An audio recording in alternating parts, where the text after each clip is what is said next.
बिस्मिल्लाहिर्रहमानिर्रहीम। अस्सलाम वालेकुम। ये मेरी माँ की दूसरी शादी थी, मगर मेरे अब्बा की पहली शादी थी। वो तो जैसे फतह का जश्न मनाते आ रहे थे। हर तरफ शादियाने बज रहे थे। बाराती रंग बिरंग लिबासों में मलबूस खुशगपियों में मसरूफ़ थे। मैं एक तरफ तनहा बैठे ये सोच रही थी कि आखिर मेरा क्या करना बनता है, किसकी खुशी मनाऊं या गम। मेरी माँ अब्बा की वफात पर उस दिन ही रोई थी जिस दिन उसकी मैयत दफनाई थी। फिर तो जैसे हालात मामूल पर आ गए, यूँ लगता था जैसे कुछ हुआ ही नहीं। मेरी माँ को अब्बा की वफात का इतना गम नहीं था जितना इस घर की हालात का था। अभी 1 साल मुश्किल से ही निकला था कि उसने शादी रचा ली। शादी पर नई नवेली दुल्हनों की तरह मेहंदी में शराबूर वो मुझसे भी गाफिल हो गई। अब तो मुझे लग रहा था उसे शादी से ज्यादा अब्बा से जान छूटने की खुशी थी। गुर्बत में मोहब्बत कम ही निपती है। मेरी माँ शुरू से ही अब्बा को पसंद नहीं करती थी। रोज झगड़े मामूल का काम था। मुझे भी उस सब की आदत हो गई थी। अब्बा की गैर मौजूदगी में अमजद नाम का एक शख्स आया करता था जो अपने आप को माँ का रिश्तेदार बताता था। वो जब भी आता मेरे लिए ढेरों खाने की चीजें लाता था। माँ भी उसमें दिलचस्पी ली, मगर मैं शायद उसके लिए खिलौना थी। मुझे माँ की गैर मौजूदगी में गोद में बिठाकर वो टॉफियाँ खिलाता रहता था। अब्बा के मरने के बाद उसके आने जाने की रुकावटें खत्म हो गई। माँ की जैसे दिली ख्वाहिश पूरी हो गई। माँ ने उस शख्स से शादी रचा दी। शादी के 1 हफ्ते तक हम लोग उसी टूटे हुए मकान में रहे जिसे अब्बा अपनी जन्नत बताया करते थे। फिर अमजद ने किसी से बात करके मेरे अब्बा की जन्नत बेच दी और घर आकर बताया कि हम लोग कराची जा रहे हैं। पहल तो मुझे लगता था जैसे माँ ने दुरुस्त फैसला लिया है। हर रोज़ नित नए खाने मिलते जो मैंने आज तक नहीं देखे होंगे। मुझे लगता मैं पुराने बोसीदा घर की जन्नत छोड़कर बड़े घर की जन्नत में आ गई हूँ। अब सोचती हूँ इंसान कितना बेवकूफ़ है, जन्नत को देखे बिना अपनी जन्नत बना लेने का दावा करता है। ये जन्नत ज़्यादा देर तक जन्नत नहीं रही थी। हर रोज़ मैंने अमजद को आधी रात को नशे में धुत आते हुए देखा और फिर ये मामूल बन गया। वो हर रोज़ नशा करके आता था। माँ और मेरे सौतेले बाप के दरमियान लड़ाई शुरू हो जाती। मैं सहम कर कमरे में जा छुपती। आहिस्ता आहिस्ता माँ के भी हवास खता रहने लगे। अब माँ के होंठ काले पड़ते जा रहे थे, आंखों में पीलापन नुमायां हो रहा था। यह हकीकत मुझ पर बहुत बाद में खुली थी कि उसने अम्मा को भी नशे पर लगा दिया था। अम्मा कई बार नशे में इतना धुत होती कि उसे पता भी ना चलता कि उस घर में कोई बेटी भी रहती है। अब दोनों का मकसद सिर्फ नशा पूरा करना था। आहिस्ता आहिस्ता मेरे सौतेले बाप ने नशे को ही बिछौना बना लिया। उसने काम करना छोड़ दिया, बल्कि ये कहना दुरुस्त होगा कि उस नशे से अब काम होता ही नहीं था। अब मसला उसका नशा पूरा करने का था, इसलिए वो अक्सर कुछ ना कुछ चोरी करके ले आता। मेरी माँ को भी एतराज़ नहीं था क्योंकि उसका भी नशा पूरा हो रहा था। एक दिन मैंने अपने बाप को अपनी माँ से बात करते हुए सुना कि रुखसाना को किसी के घर काम पर रखवा देते हैं। इस तरह से हमें हर महीने 4 पैसे मिलते रहेंगे। मुझे लगा मेरी माँ इनकार कर देगी और वो मुझे खुद से दूर नहीं भेजेगी, मगर ये सब तो मेरी खाम ख्याली थी। नशे में कौन सी बेटी, कौन सी माँ, वो तो जैसे इसी इंतजार में थी। झट से मान गई। मैंने माँ की मिन्नत की कि मैं तुझसे दूर नहीं जाना चाहती। मेरी माँ ने मुझे ये कहकर समझाया कि मैं महीने बाद तुझसे मिलने आती रहूंगी। मेरी माँ ने मुझे ये भी लालच दिया कि वहाँ तुझे नए कपड़े और खाने को बहुत कुछ मिलेगा। जवानी मुझ पर दस्तक दे चुकी थी, मगर अभी मेरी उम्र थोड़ी ही थी। मैं माँ की बातों में आ गई। खुशी खुशी अब्बा के साथ जाने को तैयार हो गई। अब्बा मुझे अपने साथ अड्डे पर ले गया। मुझे समझाने लगा कि जैसे जैसे लोग कहेंगे तुमने वैसा ही करना है। अगर तुम उनकी बात मानोगी तो तुम्हें नए कपड़े और खाने को बहुत कुछ देंगे। मैंने फिर से अब्बा की हाँ में हाँ मिला दी। बस के आते ही हम लोग बस में सवार हो गए। अब्बा तो थोड़ी ही देर के बाद सो गया था, मगर मैं सारा रास्ता यही सोचती रही कि मुझे खाने को ढेरों चीज़ें मिलेंगी, मतलब भूखा नहीं रहना होगा, तो यही काफ़ी होगा। जैसे ही हम दूसरे शहर पहुँचे, मुझे वहाँ एक बड़े घर में ले जाया गया। मैंने ज़िंदगी में पहली बार ऐसा घर देखा था।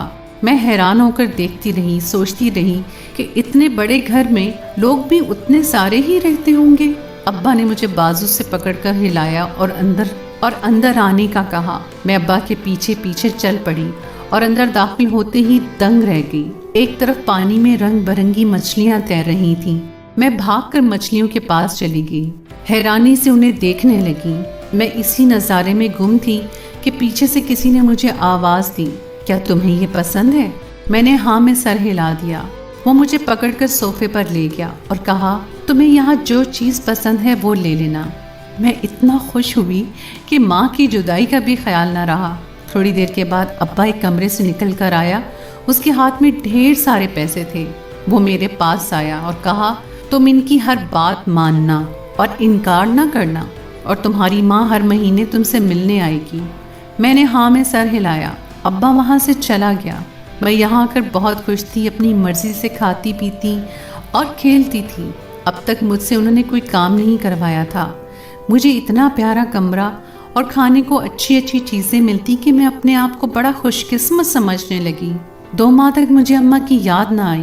फिर एक दिन मैं उस घर की मालकिन, जिसे सब आंटी कहते थे, उसके पास गई और कहा, मुझे माँ के पास जाना है। तब तो आंटी ने मुझे ये कहकर भेज दिया कि तेरी माँ से मिलवा देंगे, मगर एक लड़की ने मुझे चुपके से बताया कि तुम्हारे अब्बा तुम्हें यहाँ बेच गया है। मैं कोई सामान हूँ? मुझे लगा कोई झूठ बोल रही है। मैं फिर भी उसी आस पर रही कि आंटी मुझे मेरी माँ से मिलवा देगी। मजीद 2 माह का अरसा गुजर गया। ना ही अम्मा आई और ना ही अब्बा। मैं जब भी अम्मा से मिलने का कहती, वो आंटी कोई ना कोई बहाना करके मुझे वापस भेज देती। एक दिन मैं आंटी के पास बैठकर ऊंची आवाज में रोना शुरू हो गई। तब तो जैसे उस आंटी का असल रूप सामने आ गया। उसने 1-2 बार तो मुझे चुप करने का कहा। जब मैंने माँ से मिलने की रट लगाई रखी तो उसने 2 हट्टे कट्टे मुलाजमों को आवाज दी और कहा, इसे यहाँ से लेकर जाओ, अगर चुप ना करे तो इसकी हड्डियां तोड़ देना। मैं खौफ के मारे चुप कर गई। कमरे में बैठकर सोचती रही कि आखिर मेरा क्या कसूर था। मैंने तो कभी अम्मा को तंग नहीं किया था, ना कभी उससे कोई चीज मांगी थी, जो अम्मा ने मुझे यहाँ इनके पास बेच दिया। आहिस्ता आहिस्ता मुझे इस कमरे में ले जाया जाने लगा, जहाँ से अक्सर तबले की आवाज आती। मुझे डांस सिखाया जा रहा था। इस काम में एक ख्वाजा सरा मुअय्यन था। उसने मेरी खूबसूरती देखकर आंटी को खबर दी कि आपके हाथों नगीना लग गया है। हर रोज़ डांस की महफिलें होती, मैं खूब नाचती, जिससे मुझे देखने वाले हज़ारों रुपए देकर चले जाते, और मैं खूबसूरत भी थी। मेरे दिन और रात ऐसे ही गुजरने लगे। मैंने भी इसी पर समझौता कर लिया। दोबारा कभी अम्मा से मिलने की ख्वाहिश नहीं की। एक दिन आंटी मुझे डांस करवाने के लिए कहीं लेकर गई। वहाँ एक जीवन नामी शख्स ने मुझे देखकर आंटी को मुंह मांगी रकम देकर मुझे आंटी से खरीद लिया। एक बार फिर मैं भेड़ बकरियों की तरह बिक गई। जीवन ने मुझे अमीरों के तौर तरीके सिखाना शुरू कर दिए, कैसे खाना खाते हैं, उसके बाद टिश्यू कैसे इस्तेमाल करते हैं, गाड़ी में कैसे बैठते हैं, कैसे उतरते हैं। जीवन का इरादा मुझे दुबई ले जाने का था। उसे लगता था कि वो मुझे मॉडल बनाकर ज़्यादा पैसे कमाएगा। उसने मुझे मॉडल्स की इतनी तारीफ़ें की कि मुझे मॉडल लगना ख्वाब लगने लगा। मैं टीवी पर आने के ख्वाब देखने लगी। मेरा नाम रुखसाना से रुखसार रख दिया गया। कभी कभी तो जीवन मुझे आंटी की तरह ही लगता। मुझे लगता है कि मेरे अच्छे दाम लेकर मुझे कहीं और बेच देगा, मगर ऐसा नहीं हुआ। मैं जहाज़ में पहली बार दुबई जाने के लिए बैठी थी। जहाज़ का सफ़र जो मैंने कभी सोचा भी नहीं था। दुबई पहुंचकर अंदाज़ा हुआ कि दुबई की पूरी दुनिया में धूम क्यों है। कुशादा सड़कें और ऊंची बिल्डिंग्स। खैर, उसी दिन से जीवन ने मुझे मॉडलिंग की दुनिया में शामिल कर दिया। मुझे बड़े बड़े रईसों से मिलवाया जाता। वो कहता था कि तुम अपने हुस्न को जितना क़यामत ख़ेज़ बनाओगी, उतनी ही तुम ऐश करोगी और लोग तुम्हारे दीवाने होंगे। मामूली काम नहीं करना पड़ेंगे। जीवन कहता था कि पैसा मिलकर खाएंगे, शोहरत और ताकत तुम रख लेना। तभी शायद जीवन को मेरे हुस्न में कोई दिलचस्पी नहीं थी, बल्कि मेरी कमाई में दिलचस्पी थी।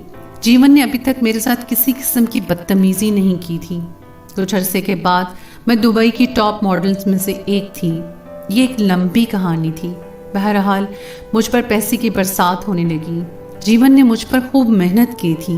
मेरी ज़िंदगी में आने वाले मर्दों में जीवन वो पहला शख्स था जिस पर मैं भरोसा करती थी। उस भरोसे को मोहब्बत का नाम दिया जा सकता था या नहीं, ये एक सवालिया निशान था। लेकिन कभी कभी मुझे जीवन के रवैये और निगाहों से लगता जैसे वो मुझसे मोहब्बत करता है, मगर इस बात की तस्दीक करने की मुझ में हिम्मत नहीं थी। फिर जीवन ने मुझसे अचानक ही शादी की ख्वाहिश का इजहार कर दिया।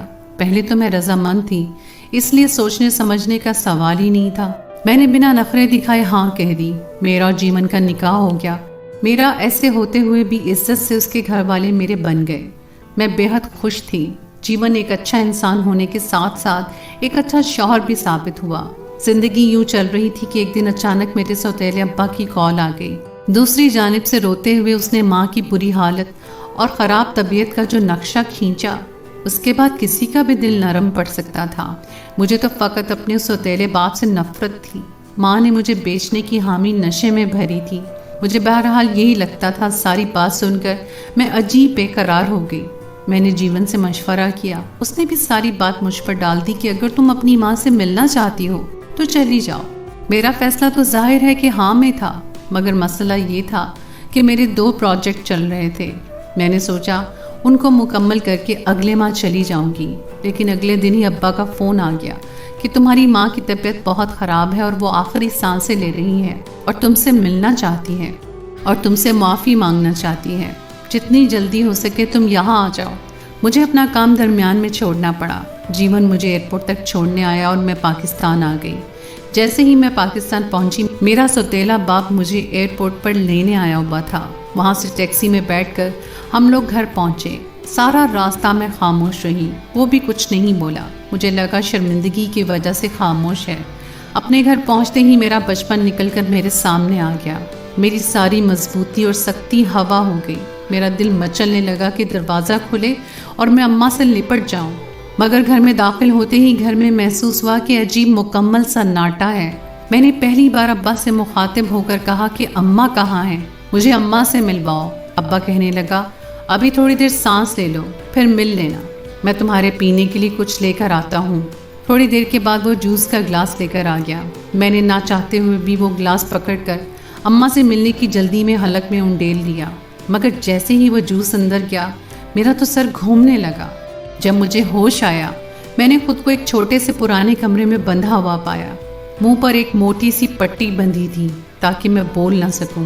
میں تھوڑی دیر تک یہ سوچتی رہی کہ آخر میں کہاں ہوں، میرے ساتھ ہوا کیا ہے۔ ابھی میں اس نتیجے پر پہنچی ہی نہیں تھی کہ میرا باپ اندر آ گیا۔ آتے ہی وہ میرے سامنے دھماکہ نما انکشاف کرتے ہوئے بولا، تیری ماں تو کب کی مر چکی ہے، میں نے تجھے ٹی وی پر دیکھا، تو اب کافی امیر ہے۔ میں نے سوچا تم مجھے پیسے نہیں دے گی، نہ میرے بلانے پر آئے گی، اس لیے تیری ماں کی بیماری کا بہانہ کر کے تجھے بلانا پڑا۔ میں نے اس کی اگلی باتیں شاید سنی ہی نہیں تھی۔ میری ماں مر گئی تھی۔ میں پھوٹ پھوٹ کر رونے لگی۔ میرے آنسو منہ پر بندھی ہوئی پٹی میں جذب ہونے لگے اور میرے ذہن میں آنے لگا یہ گھٹیا انسان میرے ساتھ اب کیا کرے گا، کیونکہ اس گھٹیا اور بھیڑیا نما شخص سے کسی اچھے رویے کی امید نہیں تھی۔ وہ یہ انکشاف کر کے وہاں سے جا چکا تھا۔ آدھی رات کو وہ واپس آیا اور آتے ہوئے 2 تھالیوں میں کھانا لے آیا۔ میری بھوک تو مر چکی تھی، اس لیے میں نے کھانے کو ہاتھ نہیں لگایا۔ البتہ میں نے پانی کے 2 گھونٹ پیے اور پانی پینے کی دیر تھی کہ میں پھر سے چکرا کر بے ہوش ہو گئی۔ اس نے میرا موبائل مجھ سے لے لیا۔ جب جیون کال کرتا وہ کوئی نہ کوئی بہانہ بنا دیتا تھا۔ اگلے روز بھی میں نے کھانا کھانے سے انکار کر دیا۔ پانی میں نے نہیں پیا۔ وہ مجھے بے ہوش رکھنے کے لیے زبردستی نشے کی انجیکشن لگانا شروع ہو گیا۔ وہ انتہائی شاطر انسان تھا۔ اس نے پیسہ ہتھیانے کے لیے مجھے یہاں بلایا، میری تصویر جیون کو بھیج کر میری بیماری کا بہانہ کر کے اسے علاج کی خاطر پیسے منگواتا رہا۔ 1 ماہ تک تو وہ یہی کھیل کھیلتا رہا۔ جیون کو بھی ذرا شبہ نہیں ہوا۔ اسے لگ رہا تھا کہ پانی کی تبدیلی کی وجہ سے میں بیمار ہو گئی ہوں۔ میں نے اپنے باپ کی منت سماجت کی کہ مجھے چھوڑ دو، تم جتنے پیسے مانگو گے میں تمہیں دوں گی، مگر اس نے میری بات کا اعتبار نہیں کیا اور میرا پاسپورٹ پھاڑ دیا کہ کہیں میں دوبارہ بھاگ نہ جاؤں۔ پھر ایک دن اچانک کھانا دینے کے لیے اس نے میرے ہاتھ کھولے۔ اس وقت شاید وہ خود نشے میں تھا، اسے میرے ہاتھ باندھنے کا یاد نہیں رہا۔ وہ جیسے ہی گھر سے باہر گیا، باہر خاموشی محسوس ہوئی۔ مجھے لگا یہی بھاگنے کا موقع ہے۔ میں نے پاؤں کی رسیاں کھولی، لڑکھڑاتی ہوئی باہر کے دروازے سے نکل کر اندھا دھند بھاگنے لگی اور وہاں تک بھاگنے لگی جہاں تک مجھے کوئی اور انسان نظر نہیں آئے۔ مجھے اندازہ تھا کہ جب وہ ہوش میں آئے گا تو اسے یاد آ جائے گا کہ اس نے میرے ہاتھ نہیں باندھے تھے۔ پھر وہ مجھے کمرے میں نہ پا کر پاگلوں کی طرح ڈھونڈے گا۔ میں چلتے چلتے بڑی سڑک پر آ گئی۔ میرے پاس نہ تو پیسے تھے نہ جیون کا فون نمبر ہوتا تو جیون سے رابطہ کر کے اسے ساری صورتحال سے آگاہ کر دیتی۔ میں نے 1-2 لوگوں سے مدد مانگنا چاہی، مگر کوئی بھی میری مدد کو تیار نہیں تھا۔ फिर मैंने एक लम्हे को सोचा पुलिस स्टेशन चली जाती हूँ, मगर हमारी पुलिस जिस तरह की है मुझे लगा मैं ज़्यादा फंस जाऊँगी। अगर मेरा बाप मुझे ढूंढता हुआ वापस आ जाता तो पुलिस पैसा खाकर उसी की बात मानती और वो मुझे अपने साथ ले जाता। मैं अपनी कोशिश तर्क नहीं कर रही थी। एक टैक्सी वाले से मिन्नत समाजत की, किसी न किसी तरह से मैं एम्बेसी पहुंच गई। वहां जाकर मैंने जीवन का पता बताकर उससे राब्ता करवाने का कहा। उन्होंने मेरा राब्ता जीवन से करवा दिया। मैंने अपने शौहर को सारी सूरत हाल से आगाह कर दिया और दोबारा पासपोर्ट बनाने तक एक अफसर के घर रहने लगी जो जीवन के जानने वाले थे। फिर मेरा पासपोर्ट बन गया और मैं दोबारा दुबई पहुंच गई। रिश्तों पर से रहा सहा एतबार भी ख़त्म हो गया। मैंने खुद को दोबारा से मसरूफ़ कर लिया। मेरी और जीवन की ज़िंदगी मामूल पर आ गई। 10 साल के बाद मुझे हॉस्पिटल से कॉल आई। उन्होंने कहा कि एक शख्स का बुरी तरह एक्सीडेंट हुआ है और एक बुरी तरह ज़ख्मी मरीज़ यहाँ आया है। वो अपना नाम अमजद बता रहा है, ख़ुद को तुम्हारा बाप कहता है और तुमसे बात करना चाहता है क्योंकि वो तुमसे माफ़ी मांगना चाहता है। शायद आप लोगों को ये लगे कि मुझे मस्बत सोच के तहत उससे बात कर लेनी चाहिए थी, उसे भी माफ़ कर देना चाहिए था, मगर उसने मेरे साथ जो ज़्यादतियाँ की, उसके अलावा मुझे ये भी कि वो मेरी माँ का कातिल था। मुझे एक लम्हा भी नहीं लगा फैसला लेने में। मैंने फ़ोन सुनते ही कहा कि मैं अमजद को नहीं जानती और जब मैं छोटी सी थी तब से मेरा बाप फौत हो गया था। ये कोई पागल है, आप इसकी असल औलाद को ढूंढें, मेरा वक्त ज़ाया ना करें।